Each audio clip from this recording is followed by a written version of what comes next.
تو حسین بن نمیر ان لوگوں کی خباثتوں کو تو ذرا دیکھیے، کعبہ کو بھی گرا رہے ہیں اور طواف بھی کریں گے، کہ تم کعبہ بھی گرا رہے ہو اور طواف بھی کرنا چاہتے ہو، حسین بن نمیر نے جب یزید مر گیا تو عبداللہ ابن زبیر کو باہر ہی سے بھی، مکے میں نا، خط لکھا کہ ایسا ہے کہ جس نے ہم کو تم سے لڑنے کے لیے بھیجا تھا اب تو وہ مر گیا، اب وہ کیا ہو گیا؟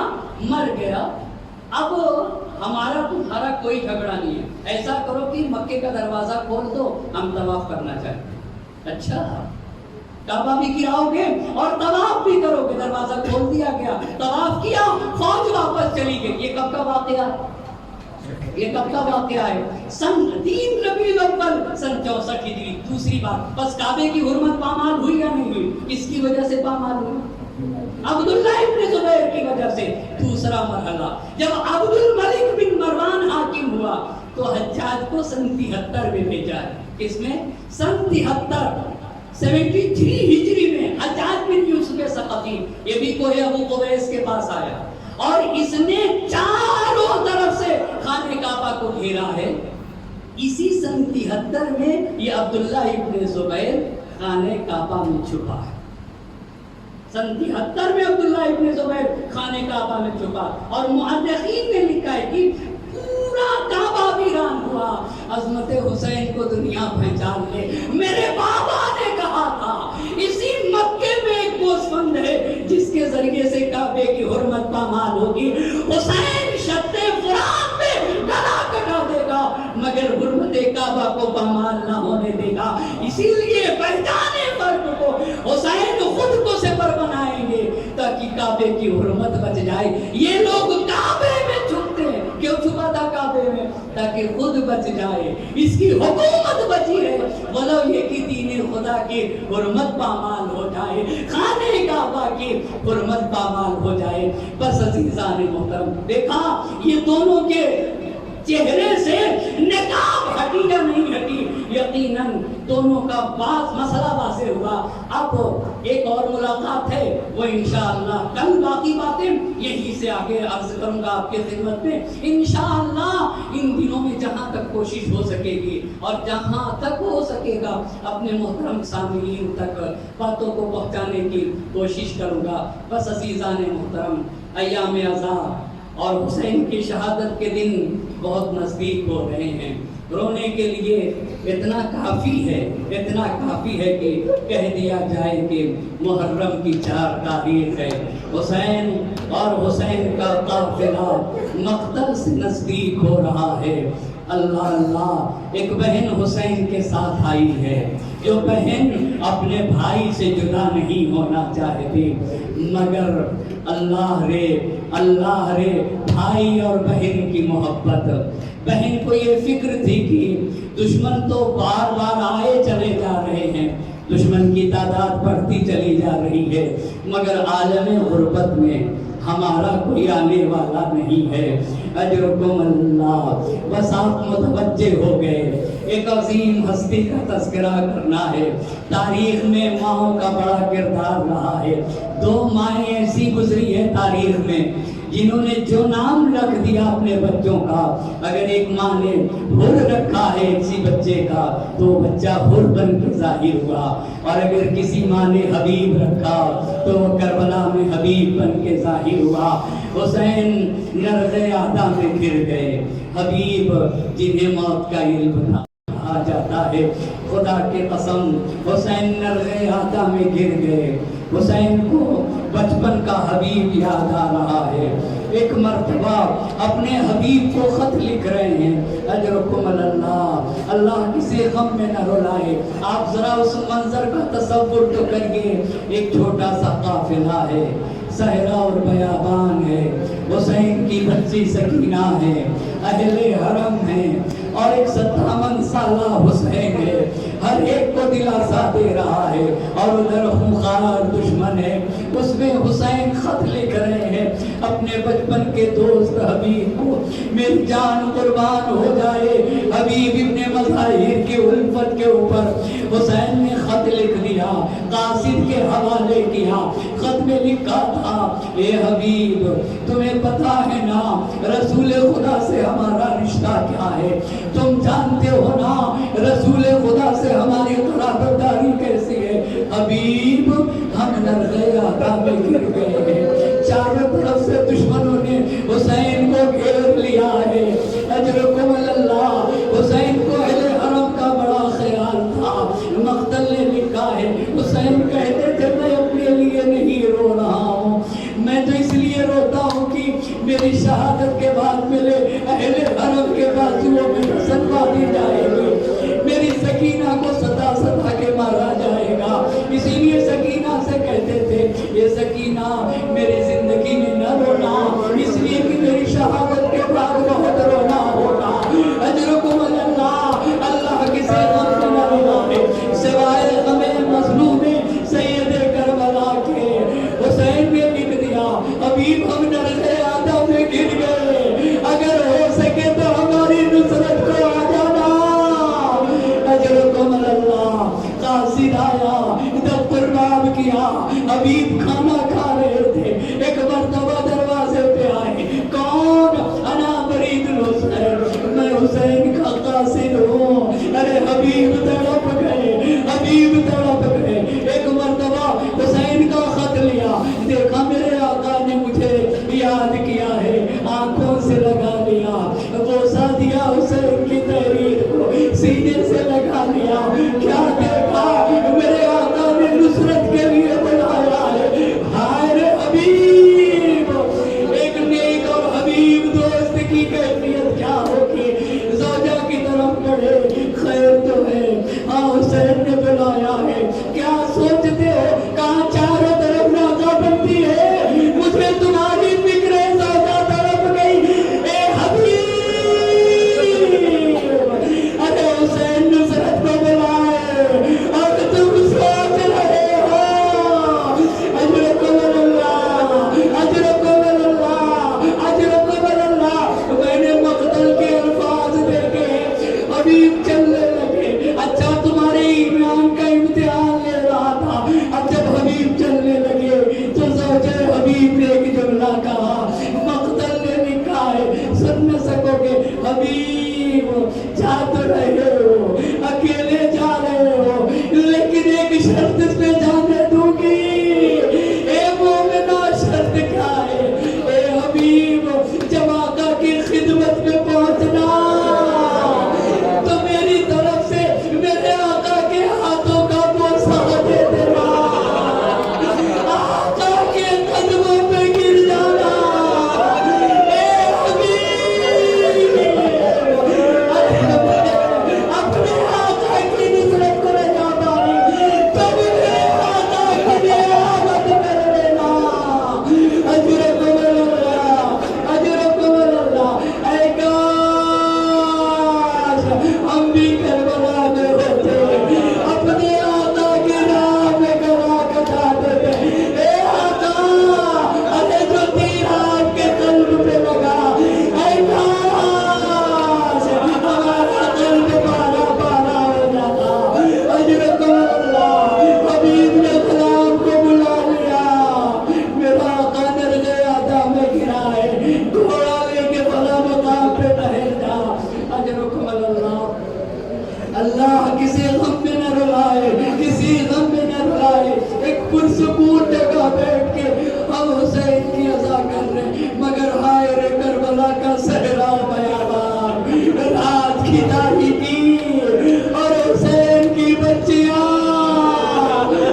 حبیب کو ہمارا سلام کرنا، عالم غربت میں ہماری مدد کے لیے آیا، اور ایک مرتبہ حبیب نے خاک پہ کربلا اٹھا لیے، اپنے سروں پہ ڈالنے لگے، میرے آقا پہ مصیبت، شہزادیاں ہم غلاموں کو سلام کہتا ہے، یہی حبیب تھے، عاشور کا دن تھا، اس نے جہاد کی، اور جب زمین کربلا پہ گرے، آواز دی، آقا میرے نصرت کو پہنچے، حسین لاش حبیب پہ پہنچ گئے، سن نہ سکو گے، اللہ کسی غم میں نہ رلائے، لاش حبیب پہ بیٹھ گئے، اے حبیب، ارے تم رات بھر قرآن پڑھتے تھے، سن نہ سکو گے، ایک بھائی کے جب لاشیں پہ گئے، حسین کی کمر ٹوٹ گئی، ان کا سرازاری آخی، لو حبیب کی زیارت کرا، اب جب حسین حبیب کے لاشے سے اٹھے، حسین کے چہرے پہ شکستگی کے آثار تھے، ارے میرے بچپن کا ساتھی چلا گیا، میرا حبیب چلا گیا۔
بھی نہیں ہے میرا تو